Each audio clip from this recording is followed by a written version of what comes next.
नमस्ते।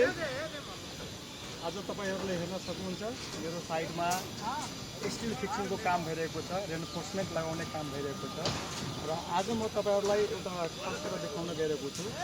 यो मान्नुस् यो छतको हेर्न सक्नुहुन्छ भने यो छतको लेभल भन्दा यो छतको लेभल किन डाउन राखेको छ? आखिर त एउटै छत हो नि। एउटै छतमा यो लेभल हाइट र यो लेभल डाउन किन राखेको छ? यो कुराको तपाईलाई म आज जानकारी दिन गइरहेको छु।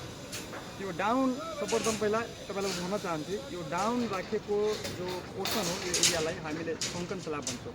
यो स्ल्याब भन्दा यो स्ल्याब डाउन छ, त्यसैले हामीले यसलाई के भन्छौँ? सङ्कन स्ल्याब।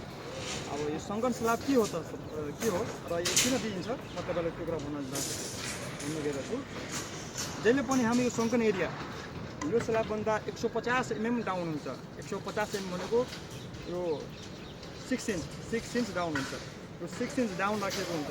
त्यो डाउन राखेको मुख्य कारण यो हो, हामीले छतमा जब टोयलेट बाथरुम डब्लुसी हामी जब फिटिङ गर्छौँ त्यसमा प्लम्बरहरूले पाइप फिटिङ गर्छ।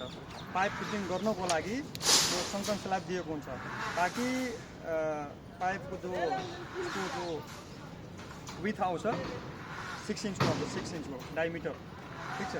6 इन्चको आएपछि 6 इन्च डाउन भएपछि मजाले पाइप फिटिङ हुन्छ। यो छतभन्दा पाइप छुपिहाल्छ, त्यस कारणले सङ्कन एरिया दिएको हुन्छ। र अर्को कारण यो छ, जब मानौँ कि जब हामी टोयलेट बनाउँदा यो एरियामा पानी जम्छ, यो पानी जमेपछि यो स्ल्याबको सिपेज अर्को बेडरुमसम्म नपुगोस् भनेर सङ्कन एरिया डाउन गरेको हुन्छ। र अर्को यो पनि छ कि जब हामी यसको वाटर प्रुफिङ गर्छौँ, वाटर प्रुफिङ मजाले पुरै साइडमा वाटर प्रुफिङ भइहाल्छ। वाटर प्रुफिङ भएपछि स्लिपेज एकदम नो चान्स हुन्छ स्लिपेजको।